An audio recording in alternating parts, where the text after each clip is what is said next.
When inspiration and determination love each other very much, they share a special kind of hug.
Four wild turkeys, testing the strength of an old fence rail.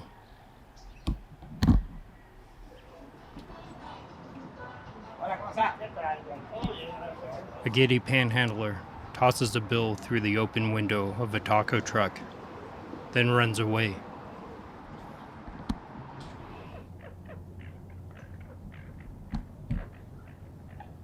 Fishermen in office chairs, rolling across the deck of their quiet party boat.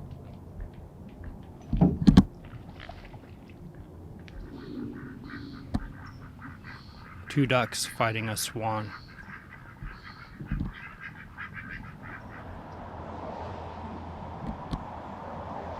A couple of aging celebrities, still scaring their old audience.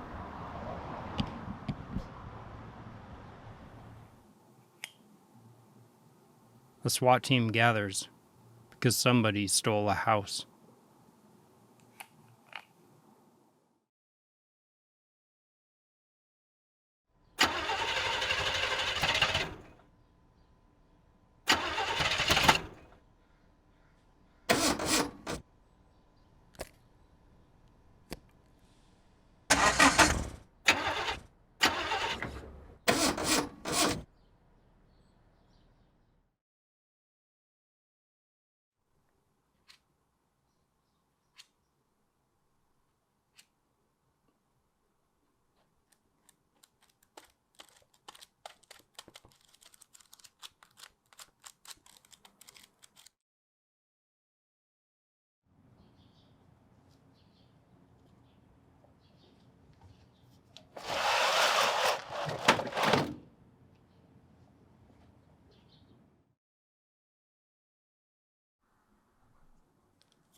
This is 16mm sound film.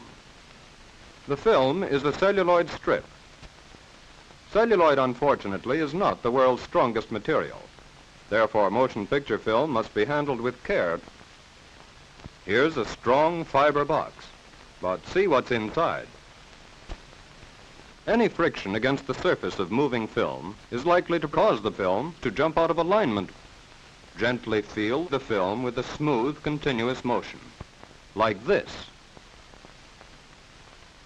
and this, and this. One of the most useful parts is the little wheel that lets you turn the film by hand, in and out, up and down, above and below the gate, to give the film an intermittent movement. That's better. A wide path has been hollowed out. We think it ought to be tightened, good and hard. Celluloid is highly inflammable. It is almost an explosive. Without its shock absorber, the film is being strained. Care must be taken to protect it from damage. And be sure that the tool you use is clean and well adjusted. With proper care, a 16mm film will give hundreds of good showings.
Coming soon to a theater near you.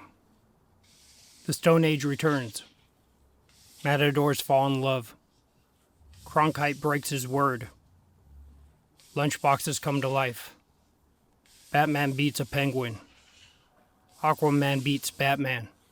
Kevin Hart plays the Pope. More pissed off dinosaurs. Musketeers steal a Rembrandt. The Vanna White story.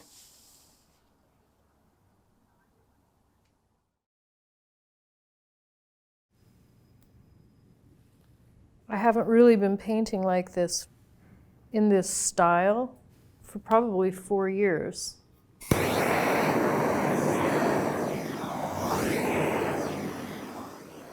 I'm mostly an encaustic painter, but I moved to Brooklyn right before COVID hit. And I didn't have a place to do encaustic, and so I just took over the living room and I started doing sculptural work and I started doing work on paper with ink. But now that I'm back, I just kind of go in between all three of these, and I think it just depends on my mood. And I think conceptually they all sort of are speaking the same language. Yeah. At least I hope they are. This work was called Capra Hircus because it had like this goat form, and then I decided to change it. So the title will be something else entirely. And I won't know that until I'm done.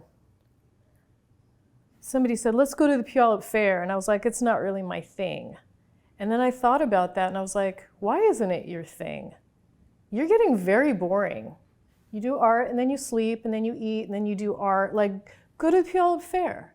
So I went to the Puyallup Fair and I discovered the goats, and then I just couldn't stop photographing them. And then I made a whole bunch of paintings based on goats and goat forms. They were abstracted. And this was one of them, but I felt like changing it.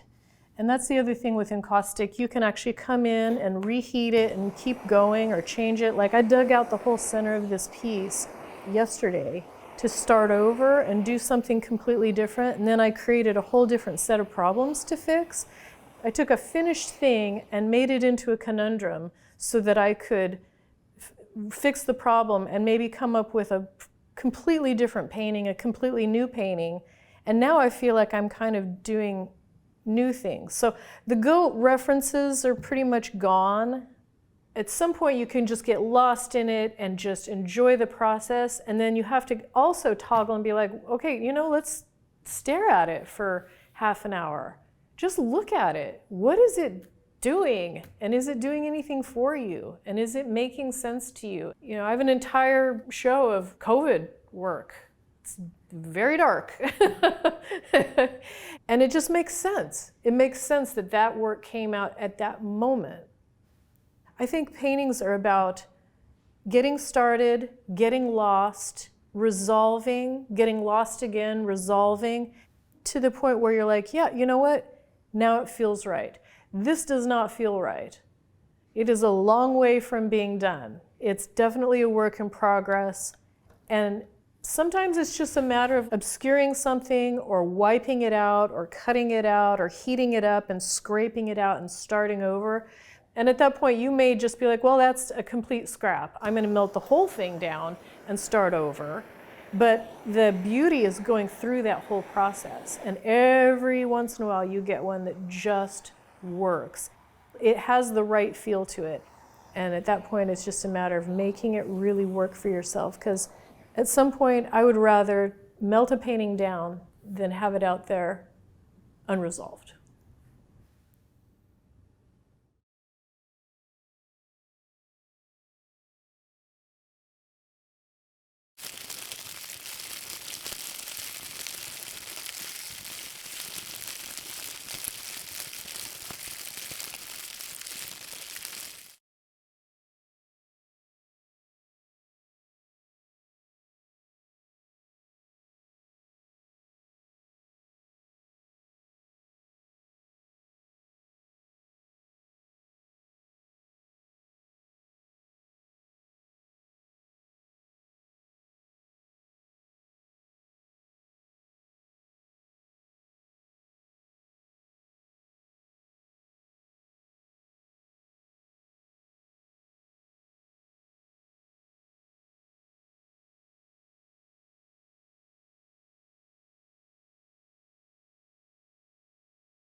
This is some footage that I recorded of Beth Ann Hardison, maybe about, if I remember, about 6 years ago at the Seattle Art Museum.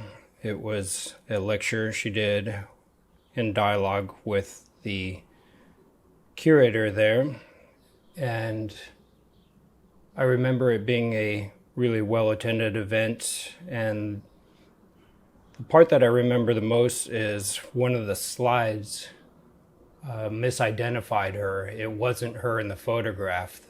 It was actually a different model with a name that was like Cookie or Snooky or something similar like that.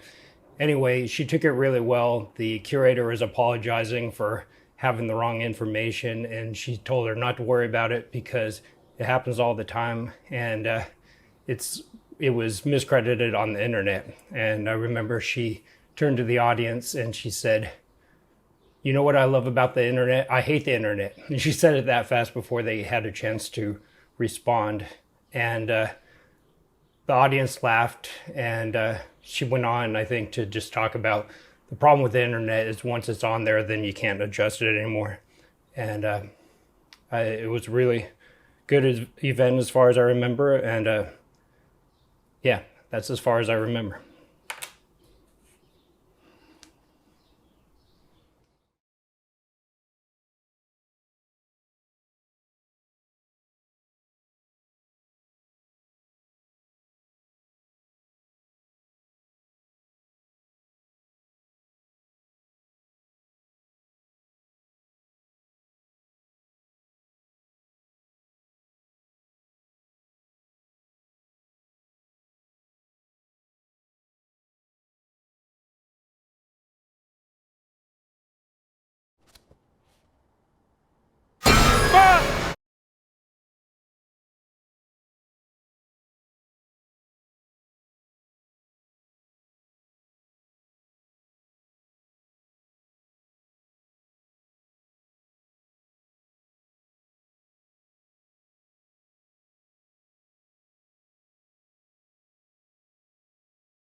Lawrence of Arabia is about T.E. Lawrence, a British officer, started that military, and people he could send him, they just kind of want him out, and they're going to give him credit to take refused across the actually to defend. She really wanted the British because Aqaba to take the town. They bear on fault the video visitors, so they cutting or death from decided because I guess loses done so higher pillage go into so then they have so it's got our fear that it's going to return, and that motorcycle mirrors the motorcycle at the beginning that carries Lawrence to his death.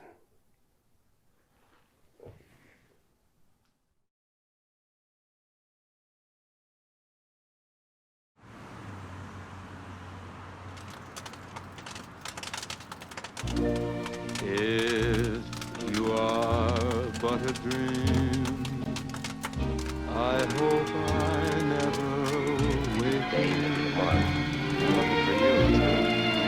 It's more than I could bear to find that I'm forsaken. Say something like this would happen. Folks have never elected anybody.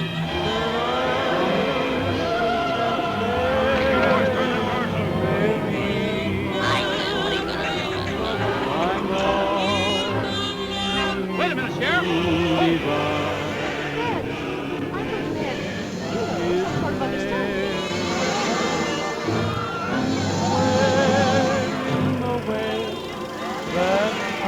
What are you trying to do, get rid of me? Of mine.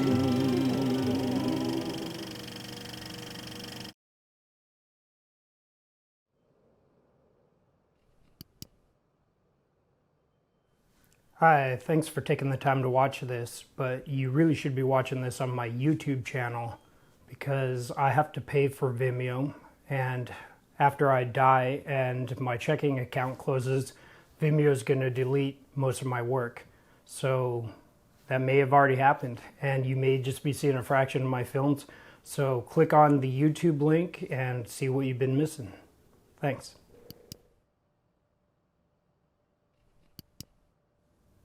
Hi, thanks for taking the time to watch this, but you really should be watching it on my Vimeo channel because Vimeo doesn't advertise. And sometimes you have to watch a couple minutes of YouTube advertisements before you see a 15-second film. So go ahead and click on the Vimeo link and watch without interruption. Thanks.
When I was 25, I decided to walk across Europe entirely within the walls of art museums.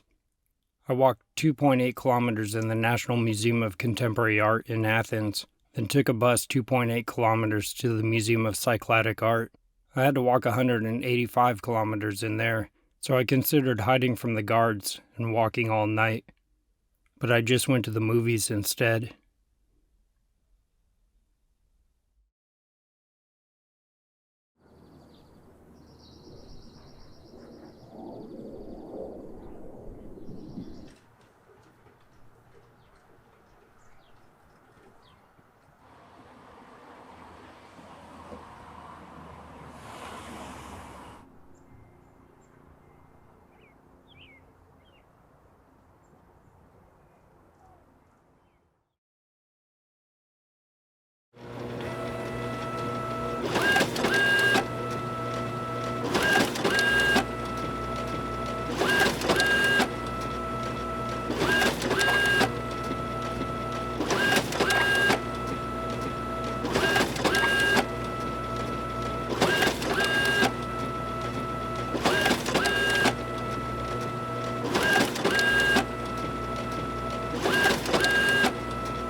Ann May is the best photographer I know.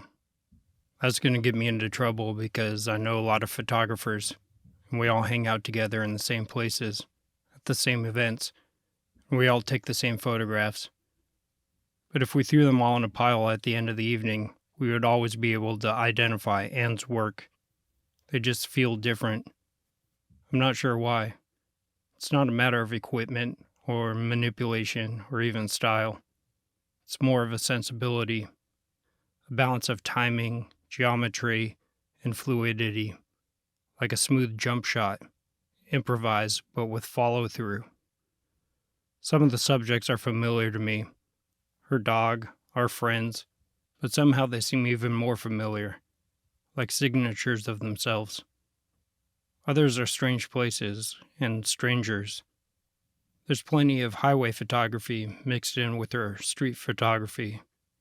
She's got a knack for dignifying isolation, an appreciation for distance.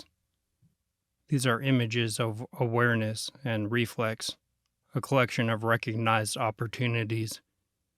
If I was a publisher, I'd arrange them in a book, title it Come What May, make it a road atlas for where you are.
I remember watching this movie when I was a kid. One of the best films ever made. Love-hate relationship with that film. Yeah, there's a lot of things that don't hold up well in this movie. It's his vision. It's not objective. I just thought it was the cutest thing ever. What's it about? The only scene I can really remember are cars blowing up in a parking lot. I liked her little haircut. She had the kind of the bowl cut. And I had the bowl cut as a kid too, so she repped the bowl cut really well. And then they have to crawl up through the RV to get out of it before it falls. But he doesn't have any interest in that. He really doesn't have any interest in anything. She comes out of the church after her sister's wedding, and he's like standing across the road, leaning on his car. And I think he's wearing a sweater vest. Someone with mental health issues that likes to make snow out of her dandruff. I'd love to know if he's wearing a sweater vest or if I invented that in my brain. The soundtrack is killer. Simple Minds. Brilliant soundtrack. John Williams. The song that's playing, it's like a Thompson Twins song. Simon and Garfunkel, the soundtrack, are you kidding? One of the best. And then the music like does the like, you know, boom, boom thing. And it's like, oh. I've only seen it once because the violence bothered me. And to be honest, I don't even know if I finished this film because I'm laughing because it was so brutal. And seeing it in black and white on a small TV is even more disturbing than on a big, huge movie screen in color, I think. And it's like visceral. I can still see it in my brain. I'm going to be 60 in a month and a half. Of course I have memories of VHS. VHS tapes, I always liked that, like, there's that part you can, like, flip up a little bit and it makes that noise. And you're probably not supposed to do that, but that always was really satisfying. They used to have a special machine to put it in just to rewind it. That's the first thing you had to do. You're like, I just did my popcorn, I got my, like, blankie, and you have to rewind the damn tape. Probably my first memories of watching VHS tapes are going on trips. And you go to the beach with your family, you go to a video store, you put like a deposit down of like $250. You had to rent the whole VCR with a case, open it up, plug it into your TV. Costs a fortune. You bring them home, you pop them in, and you watch a movie that you really don't know anything about and probably took you half an hour to pick out at the video store. We had tapes in my family that we wore out. We watched so many times. Which ones? Teenage Mutant Ninja Turtles.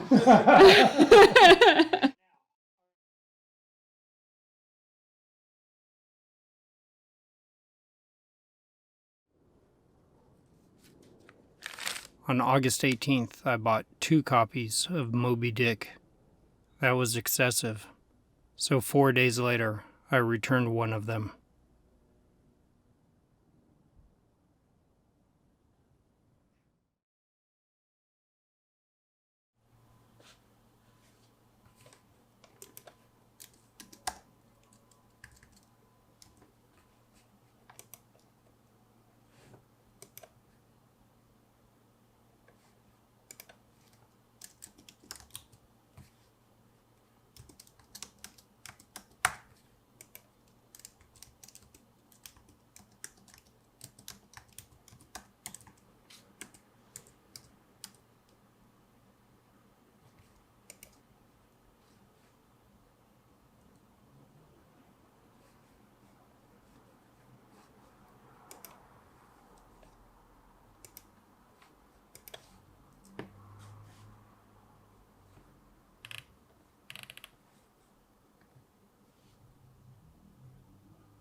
What if we shot a film about the sun, then took it into space and exposed it to the starlight until it disappeared?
Ik weet nog wel, ik wil meer middelen bezraad, nicht zu schwierig.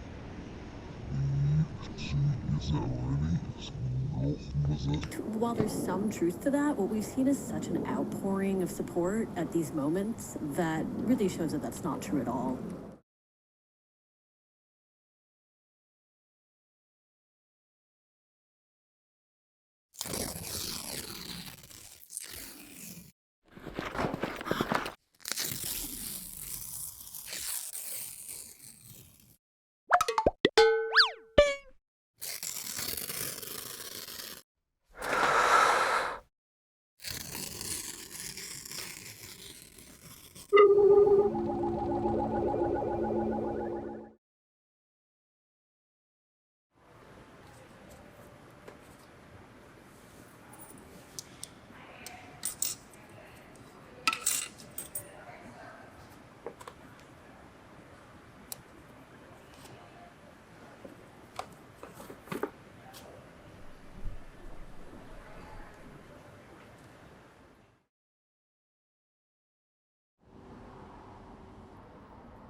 The first quarter of a movie is the intro.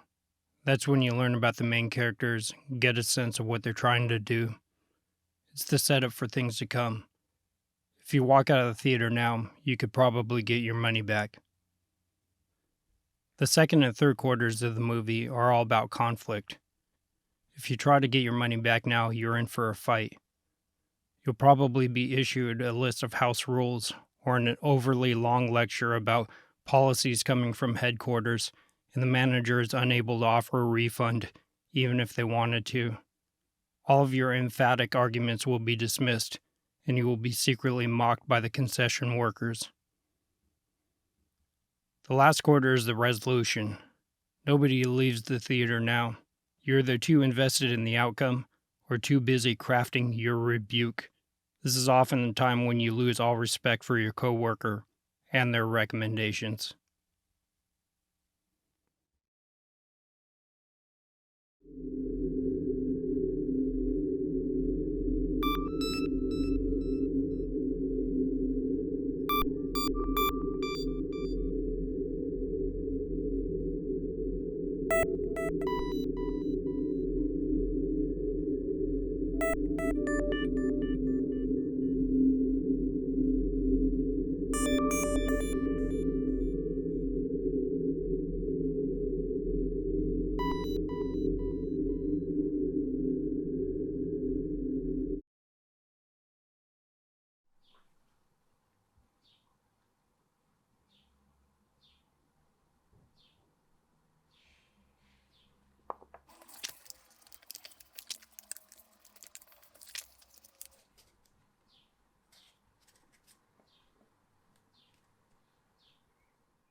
Every year I take the time to write commentary for every film I've made. All my secret meanings. Not sure who will ever read it. I don't know if people in the future will read anything. Why do it then? I don't know. Maybe it'll lead to new inspiration. Maybe it'll make me fall in love again. Maybe it's just because I have the perfect title.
Jesus changes my oil into a movie.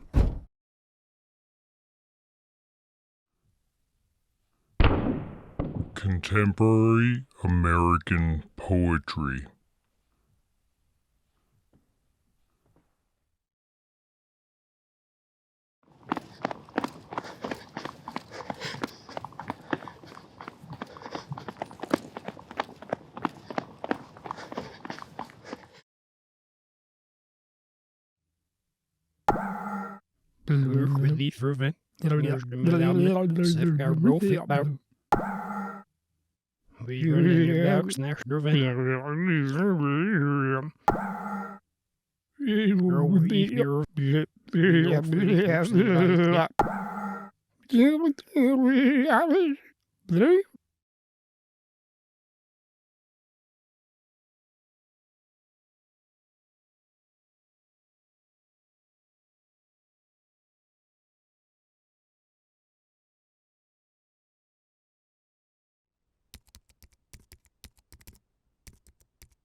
Sometimes you make a film by not making a film.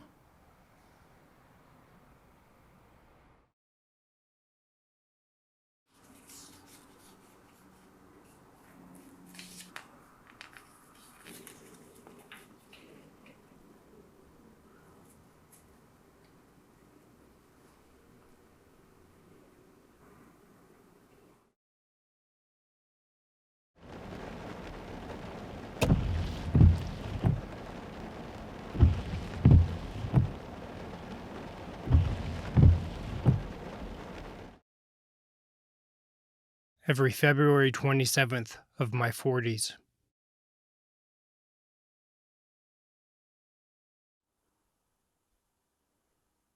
One, 1002, 1003, 1004, 1005, 1006, 1000, 1, 1002, 1003, 1004, 1005, 1006, 1000, 1, 1002, 1003, 1004, 1005, 1006, 1001, 1002, 1003, 1004, 1005, 1006, 1000, 1, 1002, 1003, 1004, 1005, 1006, 1001, 1002, 1003, 1004, 1005, 1006, 1001, 1002, 1003, 1004, 1005, 1006, 1001, 1002, 1003, 1004, 1005, 1006, 1001, 1002, 1003, 1004, 1005, 1006, 1001, 1002, 1003, 1004, 1005, 1006, 1000.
I don't care.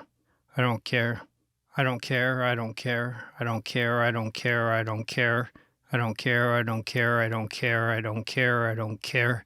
I don't care. I don't care. I don't care. I don't care. I don't care. I don't care. That's stunning. I don't care. I don't care. I don't care. I don't care. I don't care. I don't care. I don't care. I don't care.